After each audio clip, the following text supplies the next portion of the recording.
if you could explain what is the crack? Hey, the crack. How can I have the crack? What's the crack? What is the crack? You are the crack. Welcome back to Audiocraic. This is a very special episode. It is our first episode with a official presenting sponsor. I'd like to introduce you guys to Dub. I've never been more hyped to do an ad read in my life. I am now doing the first ad read for a presenting sponsor for Audiocraic with a product that I believe very much in. We have Audiocraic partnering with Dub Invest. Dub Invest, you're going to hear a lot about in the rest of the episode. It is a product that I thoroughly stand behind.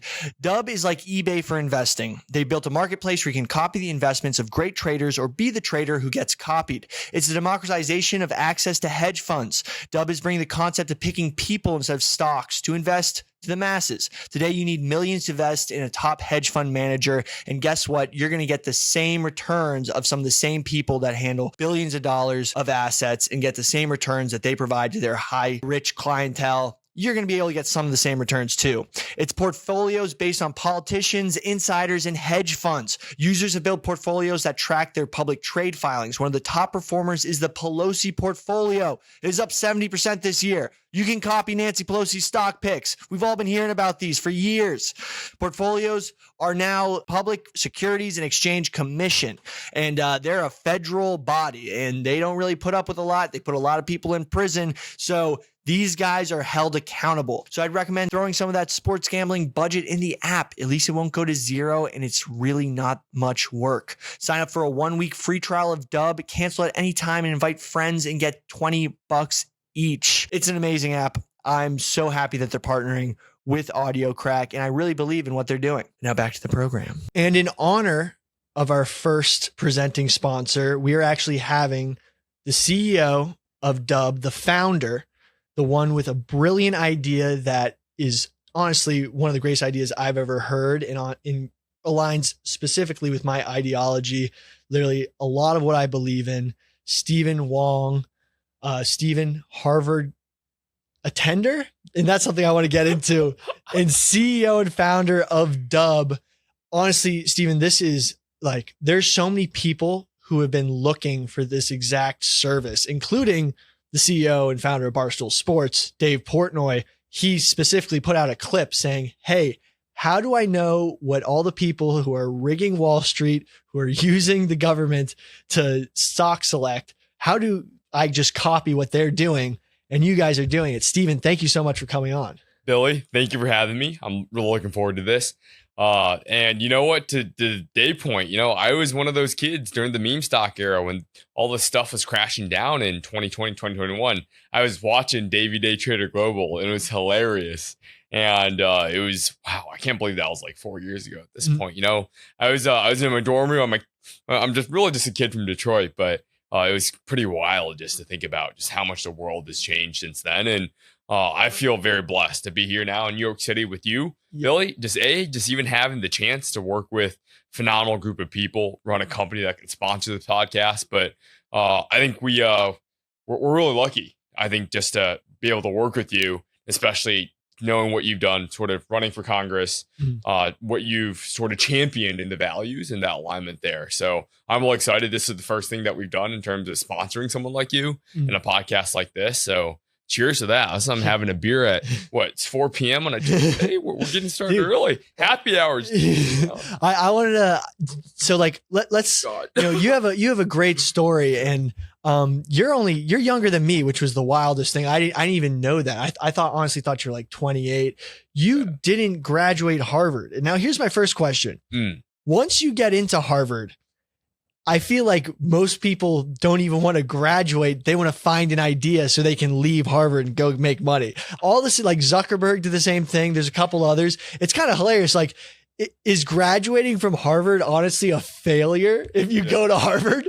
Okay, I'll be honest. Everyone wants to be the next Mark Zuckerberg and Bill Gates. I was certainly one of those kids growing up. I had Asian parents that'd be like, either be a lawyer, doctor, or be like Bill Gates and Mark Zuckerberg. So when I went to Harvard, I was like, it'd be pretty dope to kind of leave early. Yeah. But I'd say the other side of it is, so this is actually the second time I left school. Yeah. So in high school was the first time I actually left dropped out, took a sabbatical. I was gone for 2 years.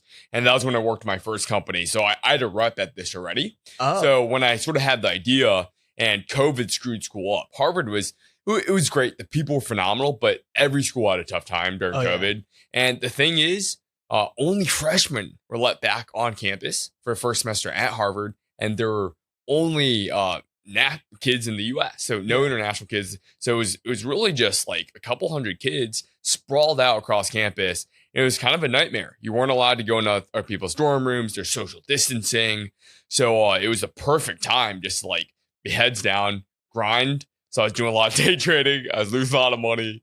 I was finding whatever I could get my hands on, and school was kind of a breeze. It was kind of a joke. Yeah, I mean, I went remote from the school I went to, and I started working at Barstool again. Yeah. Because it was kind of like, this is like, you got all this time on your hands. Got to do a side hustle. Yeah, you have to do a side hustle. And honestly, school is a breeze because everyone, like, it was so easy. People weren't taking it seriously. And you were trying to figure out if you're going to die the next day from COVID. Who knows? I still remember this. Like I was watching all these TikToks of sort of New York City waves. I never lived in New York City yet. And all the rallying cries and sort of when I feel like when the doctors, the nurses just sort of walk outside. Yeah. And then there's the wave 2. There's the second strain of COVID coming out. It was all nuts, man. Well, we were all scared back then. Now that we know, it's like, oh, well. Dude, monkeypox is starting to blow up across Africa. Dude, Sneaky just got back. Sneaky. Don't got the monkeypox, though. They ask you at the border, did you do this? And I'm just like, yo, dude, I didn't have sex with a monkey, so I don't have monkeypox.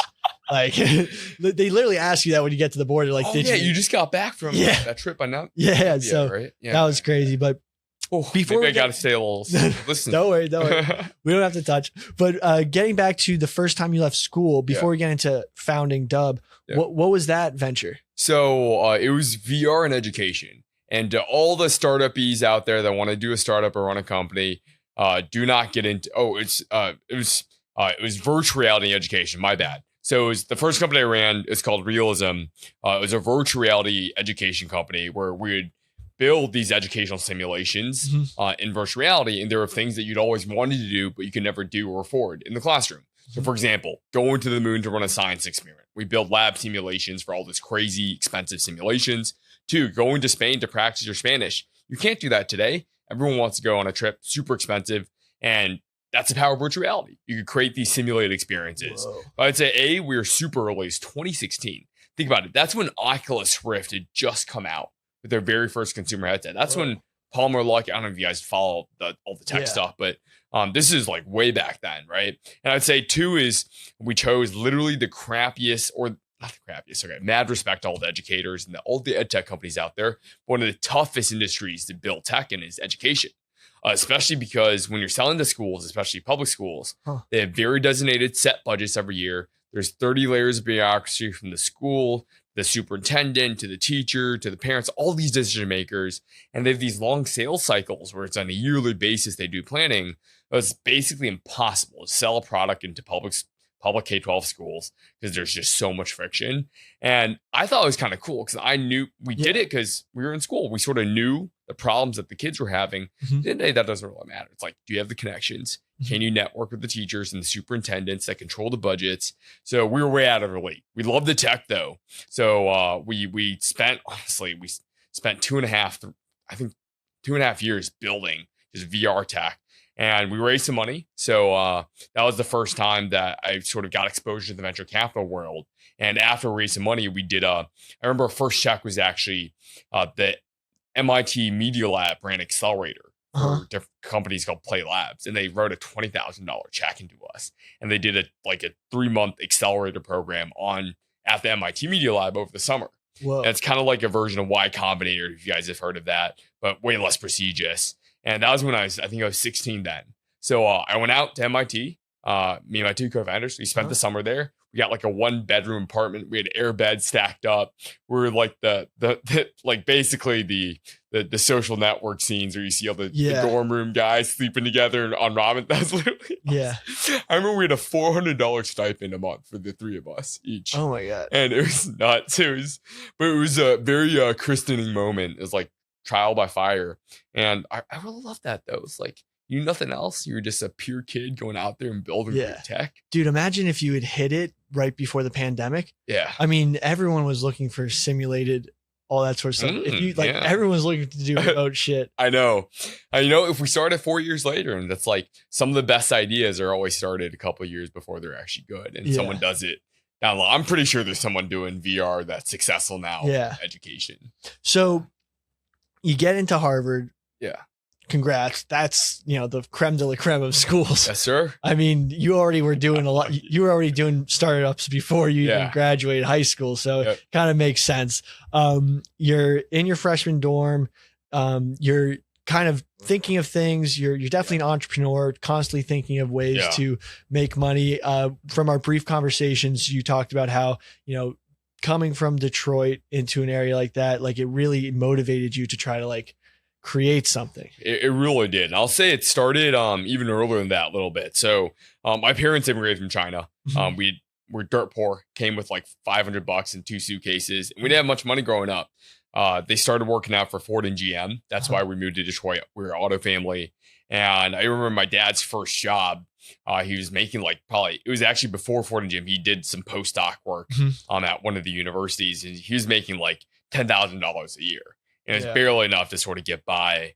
And my mom had gone back to school. So I definitely the immigrant mindset and like went through a lot of shit growing up. Right. And I think when I first came in contact, honestly, and we had this conversation with like money and I got my eyes kind of exposed to what the good life was kind of like was before Harvard, it was actually in middle school. So we moved around a bunch. I lived in rural Texas for 1st through 5th grade. We moved back to Detroit after. But TLDR, I got a scholarship, financial aid to this private school in Detroit called Cranbrook. And it's from the 8 Mile, he's like F Cranbrook. That's what everyone knows. Yeah. So I started there 7th grade. And it was the first time where I see kids pulling up to school in Escalades. And I was like, oh my God. I felt so insecure. I felt way out of place. I felt way out of my league, but also felt the chip on my shoulder. I was like, I want to be that. I want that. And like as a kid, we're going through puberty and you're finding your way in life. You want the cool things that every other kid has. Yeah. So I think a lot of my life and my early life was defined by just these experiences where we didn't have much. I wanted more. And my parents are pretty, I think, strict. And honestly, they wanted the best out of me. So they had high expectations. And and that's part of the reason, honestly, I think like I wanted to do startups. I wanted to create something. And a lot of people say it's for purely the mission. I think I call bullshit on that.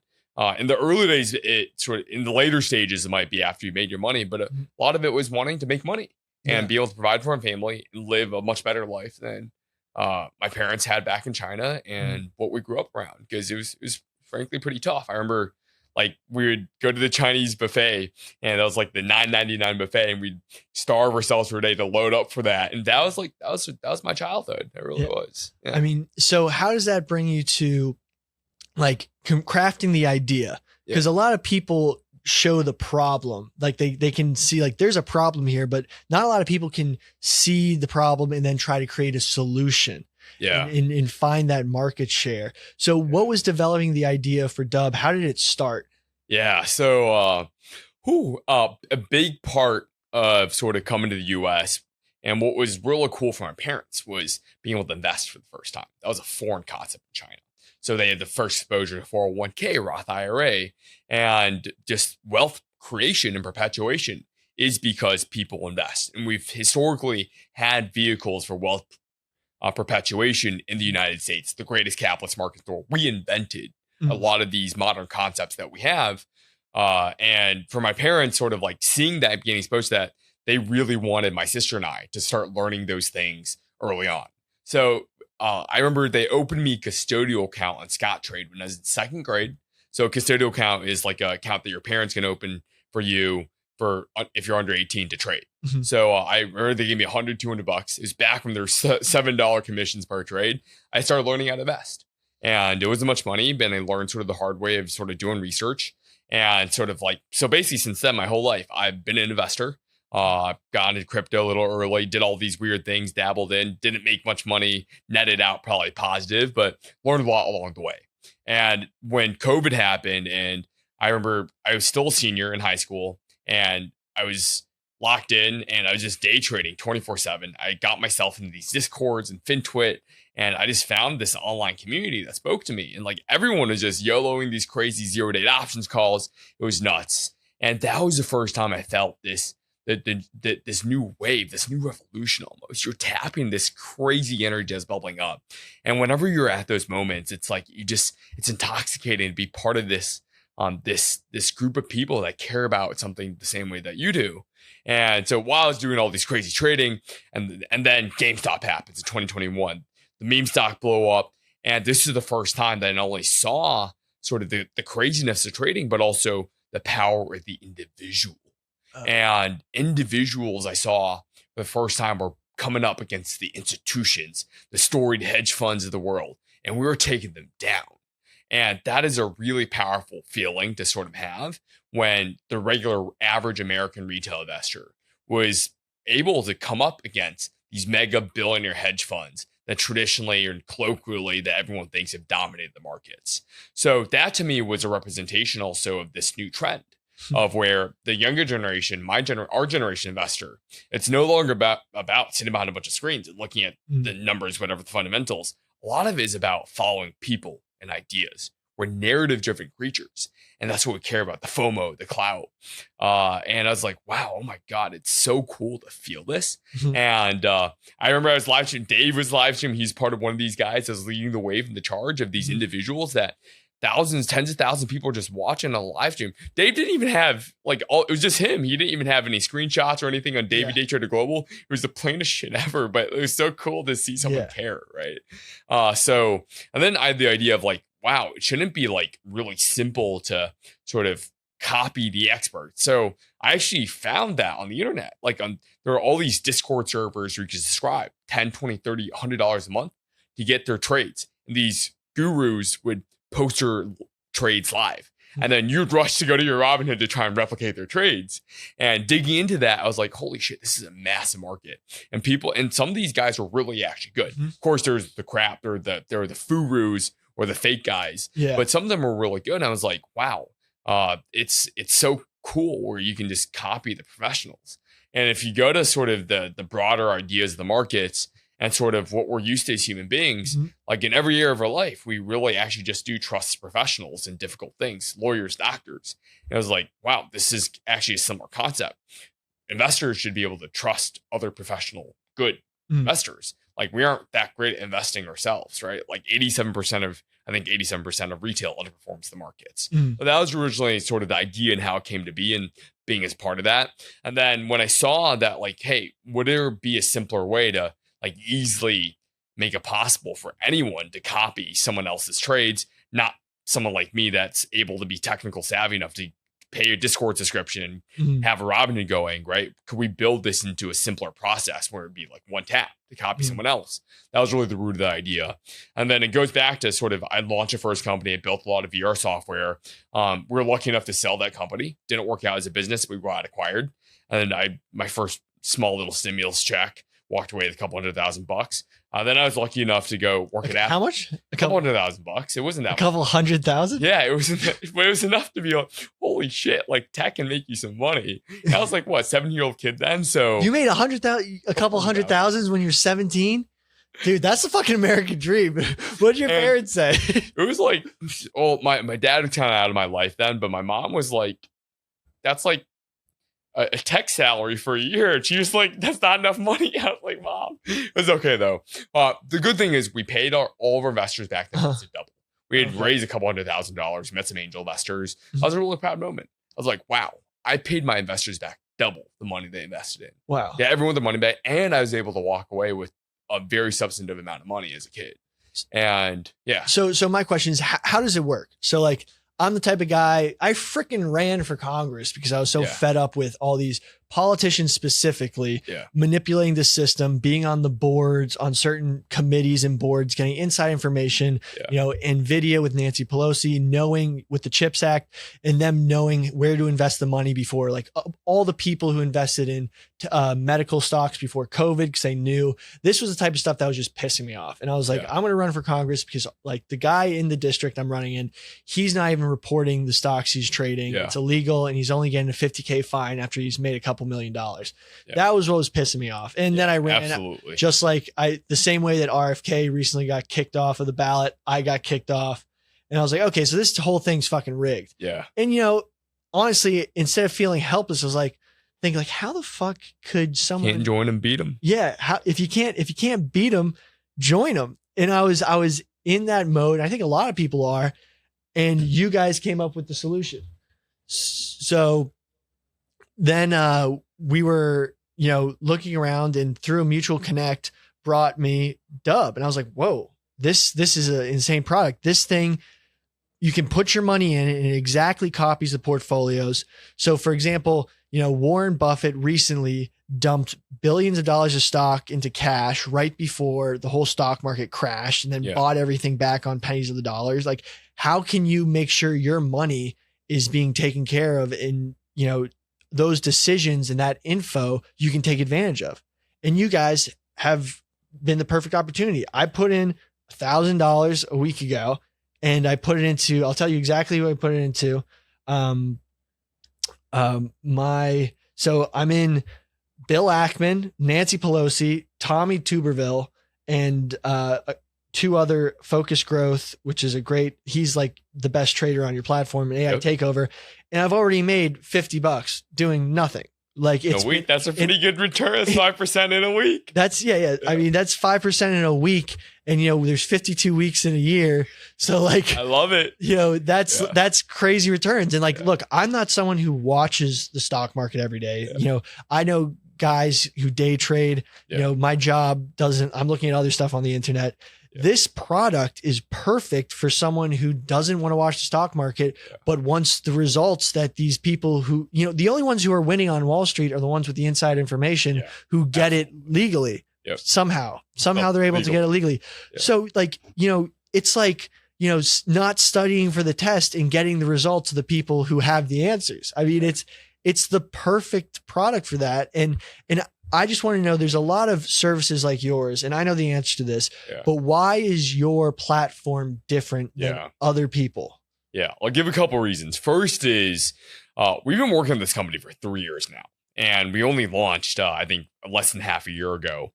And part of the reason why it took so long to launch was we were getting licensed and regulated. So we were actually the very first broker dealer, so we're a licensed brokerage, just like Schwab, Fidelity, Robinhood, that is offering copy trading.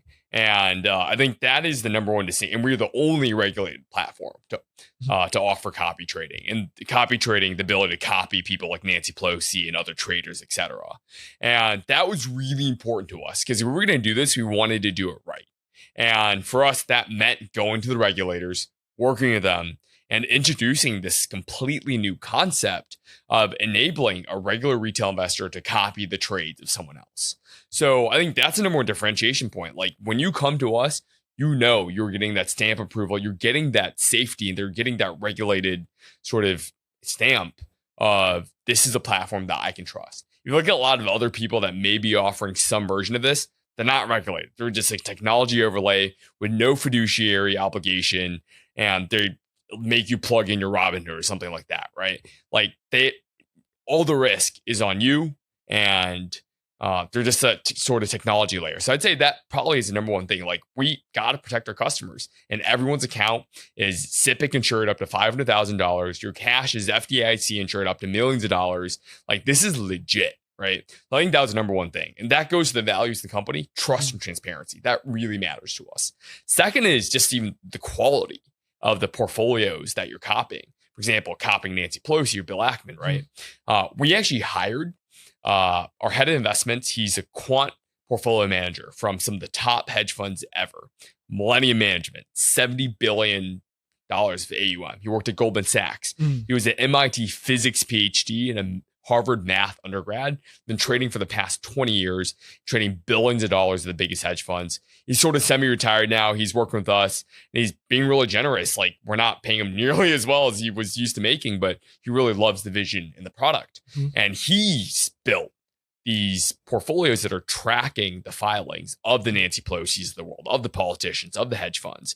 And he's not just doing it tit for tat. He actually built a sophisticated algorithm to ingest and download and scrape all this data from Nancy Pelosi's filings, for example, put it through his algorithm and actually build and spit out what he believes is the best version of Nancy's filings to trade for a retail investor. Think about it. Nancy's filings has a lot of complex options, calls, puts, calls, longs, so many different types of trades, right? Not all of those are good. And for like a regular retail investor, like, I don't think people should be YOLOing crazy options without any downside protection, like sort of her and her husband are doing, right? So we've built this algorithm that actually generates sort of the best version of any of these copied politicians or insider filings or hedge funds for the regular retail investor. So that's, I think, too, right? It's really high quality. And we've tried to like really invest in making sure that whichever product that we're offering, it's the best. And I can't guarantee you this, but I'm pretty damn sure, I'm very confident saying that we've got sort of the best version of the Nancy Pelosi tracker or portfolio out there in the market, just given the amount of research, time, energy that we put in to make it so good. And I think third is we really, really care about making sure that our data is accurate and right.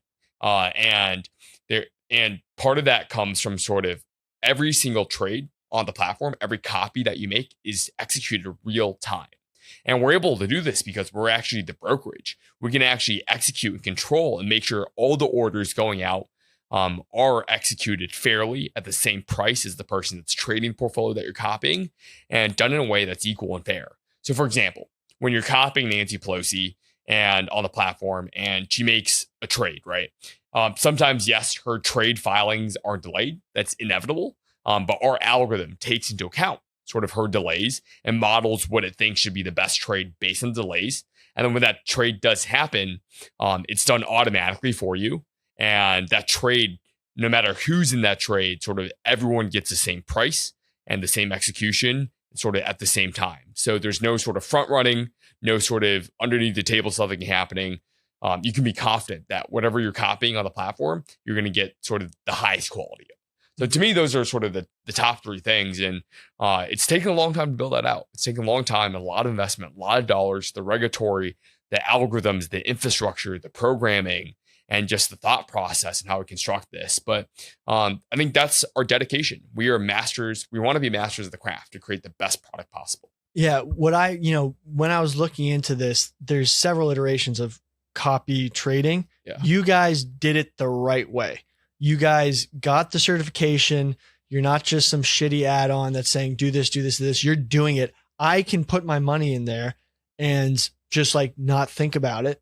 Yep. And like, I'll check it every now and then and be like, oh, cool. Like I don't have to be in the weeds. This product is just like, honestly, I think like one of the pinnacles of the information, internet age, in that like the internet allowed information to go to so many people, like stuff that was only in the libraries of Harvard, but it opened it up to the entire world. And now we have all the information and we don't even need to know the information. We just see the trades, this very centralized information that, only Warren Buffett knows, only like high traders know, only the super rich who invest their money with certain accounts know. But now that, everything can be seen in the public, the common man can then get that information, like trickle down is the wrong word, but like can see what it is and then get the same returns. Exactly. And this is what I like to say. We're bringing Main Street to Wall Street. Yeah. So, and I resonate with that. It's like, I'll throw my sister under the bus here, but she works in private equity. She was in banking. She's on the other side of the table where they're managing money for all these billionaire families and all these sovereign wealth funds. And sort of like through her and life and my friends, and you've seen the ultra wealthy, those historically have been the only people that can access sort of the best hedge funds and the smartest people that know how to invest, right? Like today I can't go to Ken Griffin tell him, hey, take my $1,000, right? He's only going to take a 50 million, 100 million, $1 billion check from sort of the next billionaire, the billionaire next door. Even so, you may not get in his hedge fund, right? And practically, you need to be an accredited investor or qualified purchaser, meaning that you need to be worth $2 or $5 million plus to get access to these alternative investments as mandated by even the federal government, right? So it hasn't been accessible, even if you want to. Like, how many people are worth more than $2 million? Right.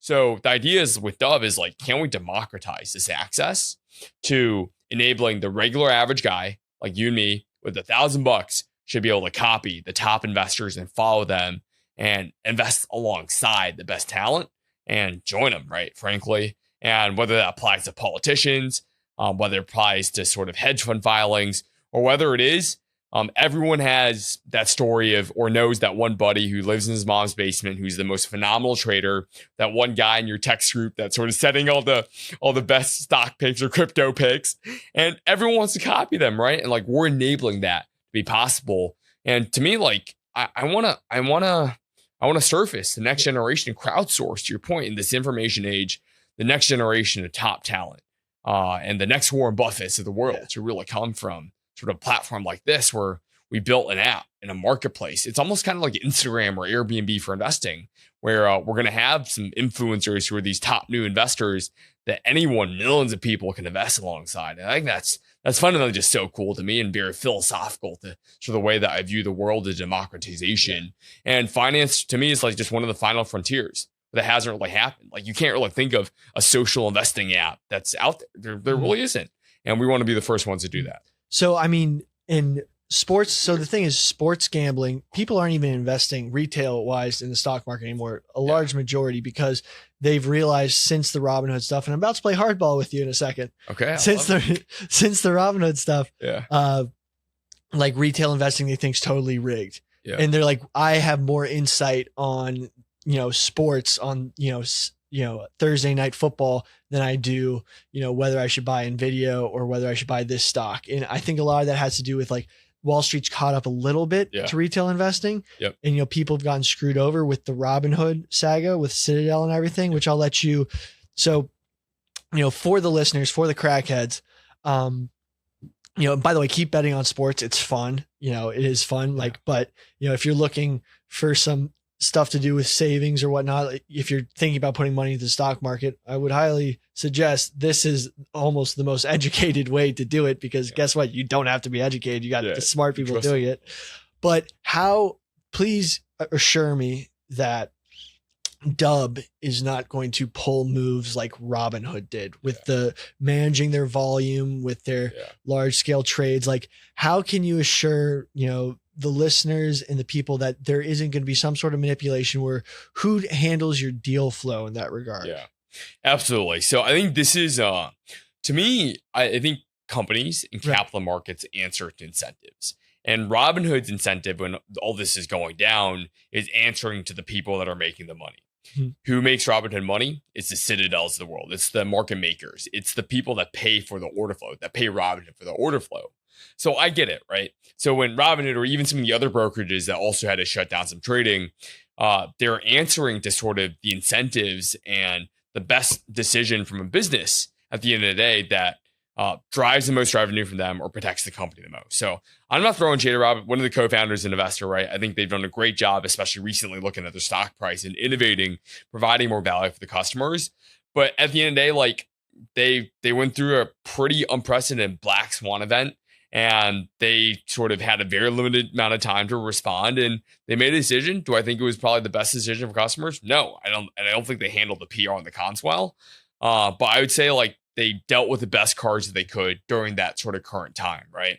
And if you put someone else in those same shoes, then a different management team, who knows how they might have reacted.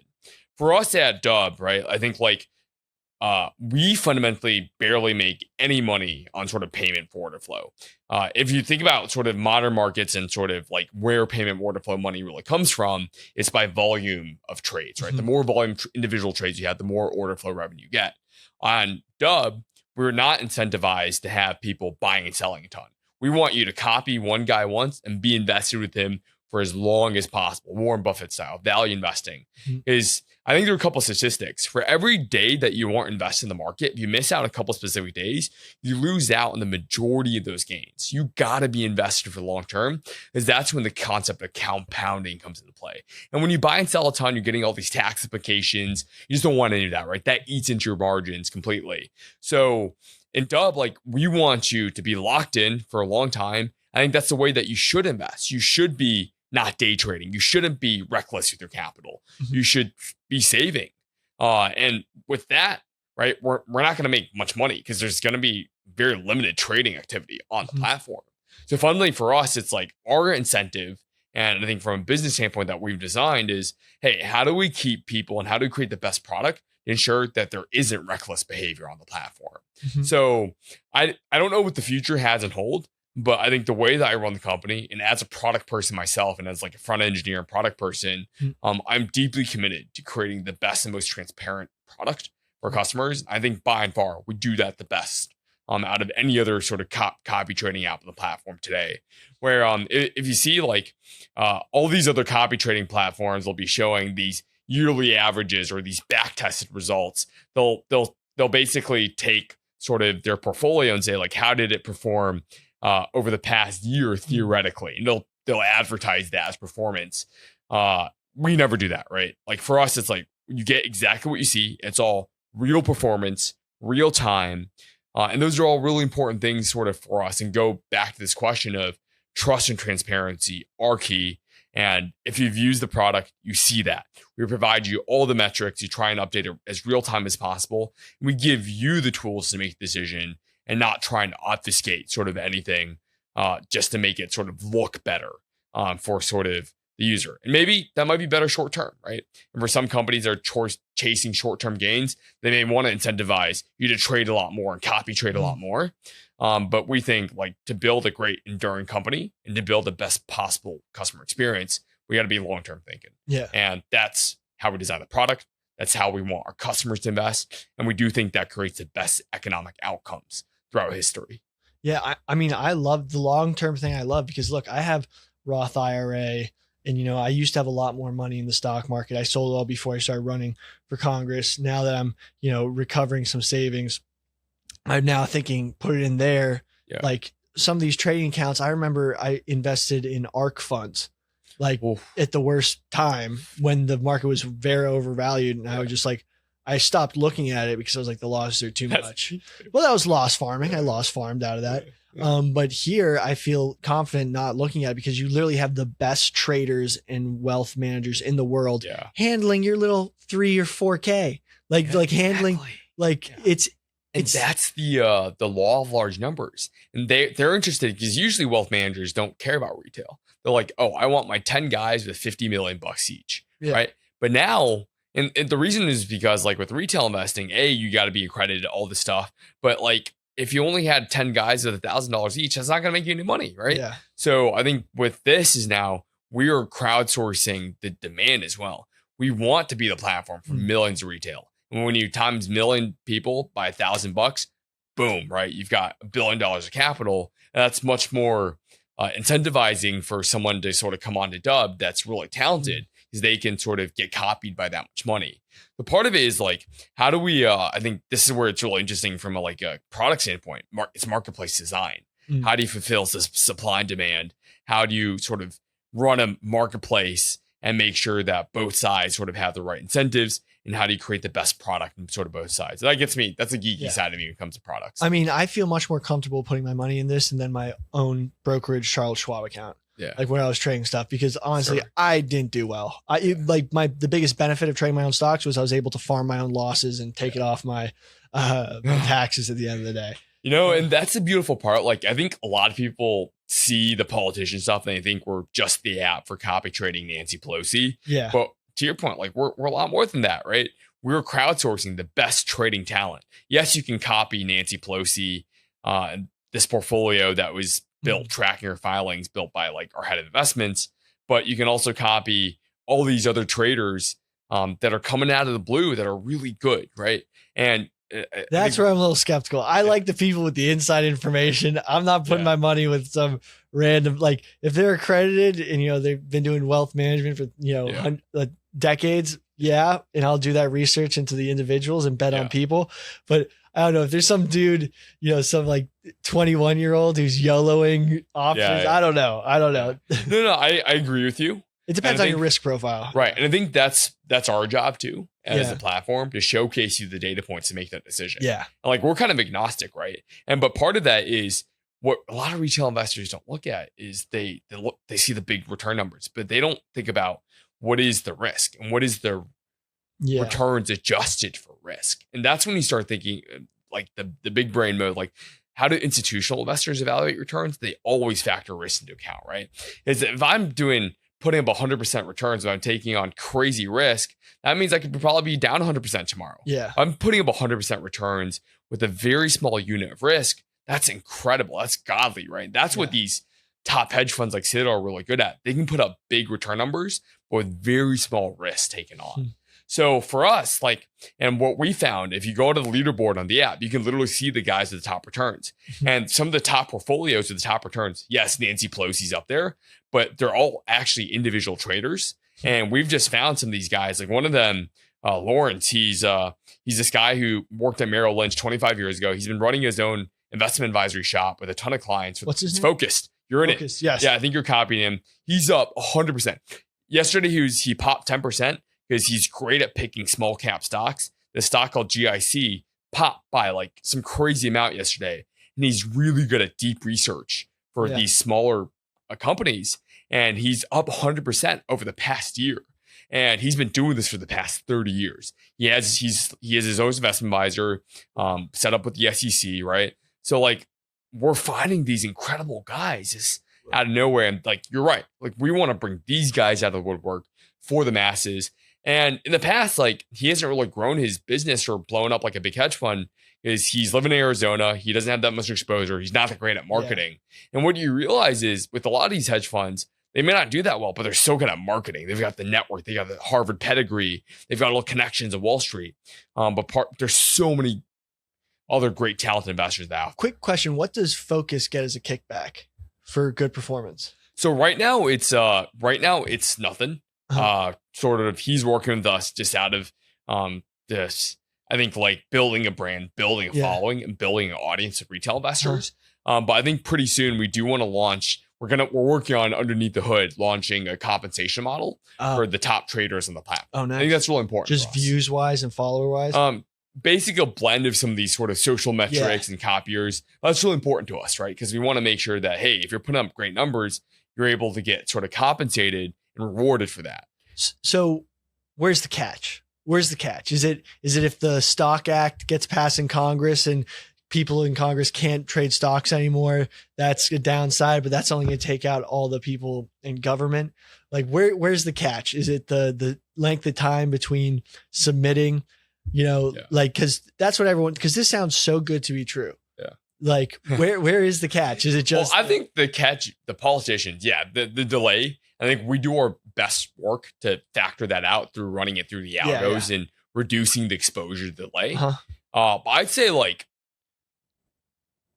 oh man, that's a hard question, Billy, because I really do think the politicians are just freaking phenomenal at what they do. Yeah. All right, maybe let me give you a different perspective on this. Okay. I actually never think the Stock Act or the Ethics Act is the current one that has bipartisan support. I think 70 to 80 people in Congress have signed it. And this is to totally ban it all, right? Yeah. Stock Act was just as close. I don't think anything close or remotely close will ever get past the ban trading. There's too much money. Too much money. Too many. I saw it. It's ridiculous. I saw it firsthand. Like the guy you ran against, Suzy, right? This guy had he was delayed by over a year in filing his stuff. So the real catch in the whole thing is that our government is corrupt. That's where we lose. You can win with your savings, but the real loss is exactly the people governing us are doing it with monetary incentives in every. So you got to join them. Yeah, but the other thing I think, my thesis is, I think they should only be allowed to invest in the broader ETFs or the indexes, the SP, the SPY, right? The S&P 500. And the reason I think that is, I want my politicians to be radically aligned with my incentives as a citizen of the United States. And what does that mean? Like, what is the government's job? It's to create security, to foster economic prosperity. And if all the politicians are only invested in the broader stock market, they're going to be incentivized to make the stock market go up. And that's great for me as an American citizen. And that's alignment incentives. Today, when they can invest in any individual random stock, Tommy Tuberville is going to leverage his position in the Armed Forces Committee to invest in that one stock that will propel his own wealth, won't benefit anyone else, right? I think it's either that and align incentives at the macro level for supporting the broader economy, or come to platforms like Dub, where we will allow you to join them, right? And we'll do our best damn job possible to make sure you get as accurate as a copy as possible to what these people are doing through the algorithms that we built, sophistication that I think, like, frankly, it's been pretty good. Nancy's up like 83%. The politicians are just crushing it on Dub, truly. And I think our internal team has done a great job at making sure that we truly are giving the best version of the trades possible. Do you think so? Will Dub ever trade? Well, are you hoping that Dub trades publicly one day? Oh, I would love to. I think that would be a dream of mine to go out and ring that bell. Yeah. I would say, I think like what's so great about being a public company is now it's part of democratization. Anyone can buy a share. I think being held accountable in the public markets where retail has a voice is really important to stay true to your values and stay disciplined as a founder, as a CEO. So I definitely would love Dub to be public one day. How do you have any enemies with this idea? Are there like people who are pissed that you're copying their trades? I think it's kind of crazy. I was just tracking. Nancy actually changed her stance. If you look at what she said in 2020, she was gung-ho against the Stock Act. She's like, I think it's a bad idea. And every successive year up until now, she's a supporter of the Ethics Act. She doesn't like say outright, I'm going to pass this, right? But she's like, I do think the politicians should be held accountable for some of these actions. And not just that. Currently, it's the Stock Act only applies to the Congress people, right? Yeah. It doesn't apply to the Supreme Court or the executive office. I think like Kamala and Trump have needed to like publish their positions recently, but I don't think there's anything for the Supreme Court of Justices. And I don't know if you guys have seen, but all the activity around Judge Clarence Thomas getting the private jets and the billionaires, all that stuff is crazy, right? So I think this should be broadly applied. But I would say like enemies out there, I think if you look at Tommy too, a lot of politicians have spoken out against this. People have their incentives, sort of the way it will go. But I do think like if we do have any enemies, we do have some competitor products out there, right? That are trying to offer their version of maybe copying politicians. I think we do the best version of that, but no one else has a marketplace where anyone can get copied by anyone else. I think we were truly the first ones to launch that product. Marketplace. Someone like Warren Buffett or people who charge commission for wealth management. Yeah. Are they seeing you basically use their services and being like, wait, we need to cut, you're using my mind? Like, is there any of that? No, I think from our conversations with some of these bigger firms, let's say even like if you think about the BlackRocks and Fidelities and these massive fund managers of the world, I think they would love to partner with Dub one day and offer like the BlackRock mutual fund or ETF version on Dub, where to me it's like, what do these guys care about? They care about making money and managing more money so they can manage more fees. One day I could see us doing a deal with BlackRock and saying like, hey, Dub will pay you some amount of money to be on Dub and offer your sophisticated portfolios to our retail investors. I'd actually say it's like more of a partnership route than sort of like they're scared. Like, and I think the ultimate version of success for a product like ours is one day I want hedge funds launching on Dub. There should be no reason to spend $1 bajillion to go launch your own hedge fund, and it takes years of time to raise money. You can launch a portfolio on Dub if you're a good trader in 10 minutes, and we're going to put you up in front of millions of people, hopefully, if you're a good trader. And you should be able to get a lot of people following you instantly, just like that. And so like, I think that is really the end vision. Like 10, 15, 20 years from now, we should be the marketplace for any fund manager to raise any sort of money to get copied by anyone. We're going to be the new de facto exchange. There are places, the modern status quo of how capital is connected with talent. And that's really why I believe the vision. That's going to make us $1 trillion company. And that to me is like what I want to dedicate the rest of my life on. I'm obsessed about this. I've seen personally, and I've grown up around, is how investing wealth can change someone's life. And it's certainly changed mine. It's changed my family's. And this is, I think, my job for the American people in this great capitalist society they've grown up around. Wow. That's inspiring. I mean, and you got a lot of life left. You're only 22. Hell yeah. Dude, you're only 22. Dude, I'm 25 and you make me feel old, but I didn't even know it. Like, that's wild. But I'm lucky. I'm really lucky. yeah. What is so honestly, I love your viewpoint on America, because there's a lot of people, like when you said that first comment about, investing in China wasn't a thing. Like in America, it's a privilege. And in the way that you approach like a lot of stuff that people take totally for granted in America, I think that's one of the reasons why you're at the position where you are, because you didn't take anything for granted. Yeah. And that's just a testament to, what you've built. And I'm a huge fan of everything you're doing. And I'm, this conversation, I was like dipping my toe in. I might throw, most of my savings in here, because I don't see how my own management of the money in different S&P 500 safe bets is going to outbeat, what you guys got going here in returns, because Nancy Pelosi is not taking a loss anytime soon. That greedy fuck, like she's not taking a loss. Fucking like, I'm not a financial advisor. Don't quote me on that. I don't know how, but like, this is an amazing product. I'm so happy that you're partnering with us, and I cannot wait for the stuff we're going to get going in the future. Are we going to get, can we get the crackheads some sort of promo code so they can get? We'll get the crackheads some sort of promo code right now. We're going to have a link in I don't know what the link is yet, but the link in Billy's bio, let's tap that. You'll get at least, we're going to give the crackheads a 1 week free trial of the product. And also, if you refer your friends, you get $20 and your buddy gets $20. So you can start copping Nancy with a $20 for free if you just get the ball rolling there. So I think, And hey, can we do some promo code Billy? I get $20. They get $20. They're all my friends. I'm referring them. Billy, you can refer as many friends as you want. If I tweet my referral, tweet your referral. Okay. Billy just might rack up the biggest referral list. I gotta put a limit on that. I gotta go talk to our engineer. Billy's about to go viral. Just give them 20. We'll figure it out. Billy, if you go viral with, if you get like Billy, I'll put this challenge right now. If you get like 500 referrals through your link, I'll give you like a 25% bonus. How's that sound? Perfect. That sounds good. That sounds good. I sit on camera. Let's get it. Come on, crackheads. 500. We can do 500. That. We can do that. Challenge is on. Crackheads. Easy. We're gonna give Billy a 25%. That's a lot of money. And then like we can use it for merch. Crackheads. Exactly. We're getting merch. More sponsorships for crackheads. We're going viral. Yeah. But I just want to get Billy, like, I really appreciate it. We spent some time off camera already. And your story, your background, I think we share a lot of that similar chip on our shoulders. And I'm just like, I'm long people. That's my job.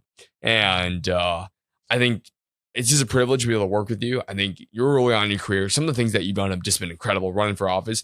How people would do what you've done and have the balls to go out and do that. I have mad respect for that.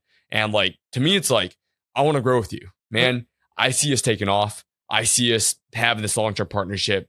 Dave's probably had some key milestone partnerships in his life. He's gotten to where he is.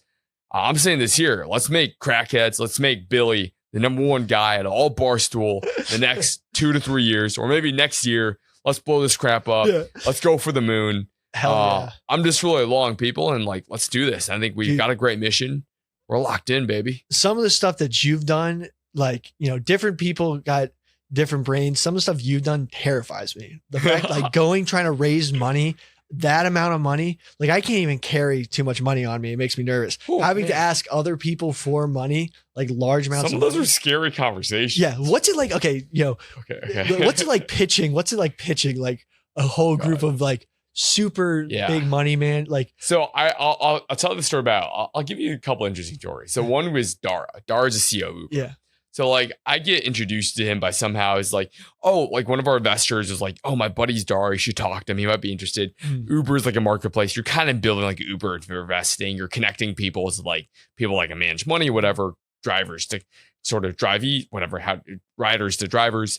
And I remember like, I just get a call on a Sunday. I was in San Francisco, and then Dara's like, I think there's a lot of commotion in his background. I see what he's doing. I think he's on vacation with his whole family.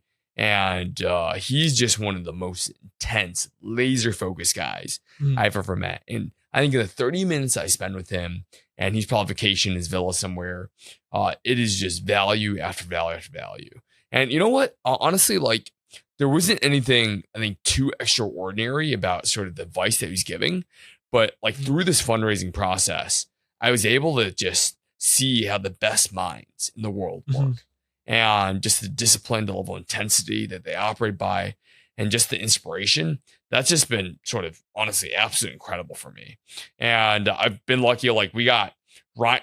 I remember talking to Ryan. I don't even know who Ryan Tedder was. He's the lead singer of One Republic. He's one of our investors. And he just pops on. He's in this hat. He's in these sunglasses on the Zoom. It's the grainiest fucking Zoom ever. He's like, yo, what's up? I'm like, yeah, hey. And he's on another call with an investor. I think he just hopped on. And you just get in these crazy moments. And I fundraised during Zoom, right? So everything was virtual. It was a really crap experience. And it was really insane because the good thing about Zoom, and when you're pitching investors of Zoom, instead of traveling to 3 places a day and pitching 3 investors and driving everywhere, flying everywhere, you can pack in like 20 conversations a day. So I was taking a lot. I was pitching investors in the Middle East, Israel, Saudi Arabia, China, all these investors globally. So I was up for like 16, 17, 18 hours, 24/7. And I actually got hospitalized. I had pancreatitis. That's what she died of, like pancreatitis. It's a pre-onset to pancreatic cancer. So I was immobilized for like You had pancreatitis? During fun. It was so brutally stressful. I was just, it was so intense and nerve wracking because you're talking to these billionaires. So much money is on the line. And I think my body shut down. I wasn't eating properly. I wasn't working out. I lost like 15, 20 pounds. Dude, this process. were you like slamming energy drinks? Like, dude, you should have seen. My roommates can attest. I'm an addict for Diet Mountain Dew, that caffeine gum, everything to the max. I just load up as much as possible.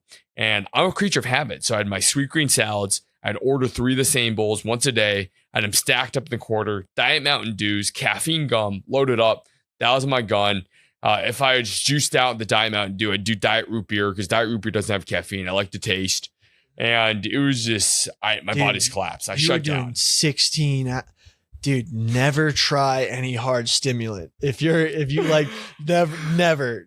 Dude, I have not. You're 20. You're 22 years old. If anyone offers you any of that shit, don't. Yeah, I know. I've got an obsessive person. So but it was tough. I thought the world was gonna fall. I couldn't talk. It was the middle of the fundraise. I thought everything was going to fall apart. Yeah. So I was the most scared I've ever been in my life. It was almost a goal. You didn't take for granted that gold mine of being able to not have to be in person, and you took as many calls as you could. I was cold emailing. I remember how I met the co-founder, Robinhood. I cold emailed the VP of engineering at the time, or LinkedIn DM'd him. We replied. I'm like, and I asked him, like, he wanted to invest on the call. I'm like, hey, can you introduce me to some other homie? Maybe this guy. And he's like, oh yeah, I'll just introduce you to Nate, co-founder Robinhood. I was like, hell yeah.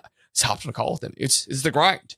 You got to be obsessive. I was hiring VAs in the Philippines and Upwork to automate email outreach for me. You got to go all out. What's a VA? Virtual assistant. Oh, okay. So you got to be like, you got to get scrappy as heck. I had an address. I'd sort of send sort of handwritten cards to people. You got to be, to take the very best, you just got to go all out. And to me, it's like, I'm going to get the shot once in a lifetime. I've got a rare opportunity. How many people get this? I do whatever I can to maximize chance of success. So it doesn't come easy. And so I recovered. It was a couple of days. I called 911. I was actually in New York traveling to meet investors. It was COVID, so it was all social distance. It was late 2021. I called 911 in my hotel room because I was just on the ground, cranked by pancreatitis. And I was hospitalized. It was shit. I was real lucky. My sister was in Boston at the time. She for a conference. She was just about to graduate from U of M. She came up to sort of be with me for a day, but it was like a couple of days. I was just dead and out. You were running until your wheels fell off. Yeah, I remember I was using my Apple Watch. I could barely move. I didn't have my phone, so I was using my Apple Watch. 911 for your Apple Watch? Dude, you got that dog and you run till you die. I mean, that is a world that I could never do. The whole like, executive function of emails, reaching out to people, the social anxiety of like this guy, I'm going on the Zoom. This guy might think I'm a total fraud. Honestly, I'm nervous as hell. It's like, I'll be honest. Like, I grew up with really strict Asian parents. So, and part of the thing about being a good Asian kid is like pleasing your parents. You're trained, that's beat into you. And I think that was my nature and nurture.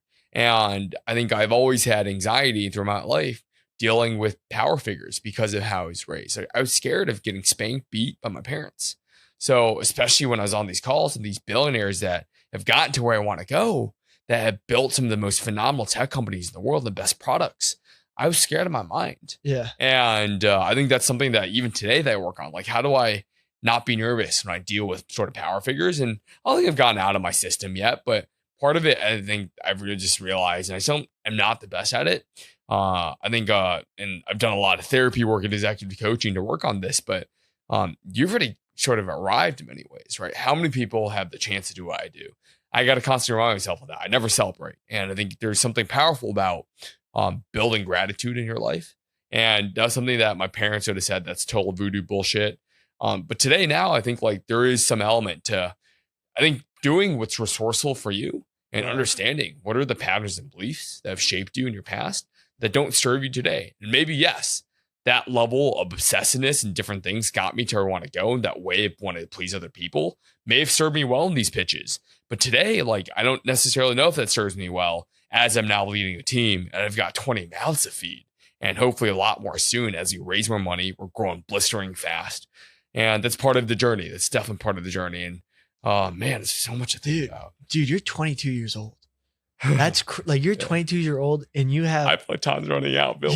Yeah, your time's not running out, dude. You got plenty of time. You can go bankrupt. It's a good beer. Yeah. You can go bankrupted. You only been drinking for 1 year. You can go bankrupt and make $1 billion twice before you die. Like probably way more than that. You got way more shit put together than I did at 22 years old. And that's very impressive. I'm lucky, but we're going to make this billion together. Yeah, on this dive trade. $1 billion. We're on the dub train now. We're going for the B. Yeah, we're going for that billion. Billion. Double B, Perfect. Baby. Not triple B, not big baller. But. Steven, thank you so much for coming on. Thank you, Billy. Thank you for sponsoring the podcast. Yes, sir. Honestly, shout out to the Crackheads. If it wasn't for you guys, crack maidens, crack thems, like we wouldn't be here. You know, we've really built something the past couple months. We've been swinging it out, and honestly, this is for everyone who just really works hard and puts into something. You do it with Dub, I do with Audiocraic, and you know. This was a really inspiring interview for me, and now I want to go, get this going. So thanks everybody. Subscribe, interact with the podcast, Twitter, Instagram, TikTok, Instagram. We're going to have a lot of great Dub content coming out, and I think we're going to have some TV spots that I want to we're going to get that Super Bowl ad. Yeah, putting Bill up there. Yeah, dude, I got 10, I have 10 ideas that all right, crackheads. Next year goal, Billy Super Bowl ad sponsored by Dub. Let's go. Make this happen. Let's go. Let's happen. Let's make to this the happen. moon, I'm saying baby. it here. All right. Thanks, guys. Thanks for coming on, Steven, once again. Thank you, Billy. Perfect. Let's wrap. Daddy used to knock them down, yeah, and I should have known not to mess around with the nightlife or the bright lights or the women who won't be my wife. He told me, Sonny, leave them vices on the shelf. Oh, but the dog's in the dive with a silver bullet, and if a keg's alive, I'm singing, hey man, pull it, till the barkeep started calling me the saint, save my soul. Ever since I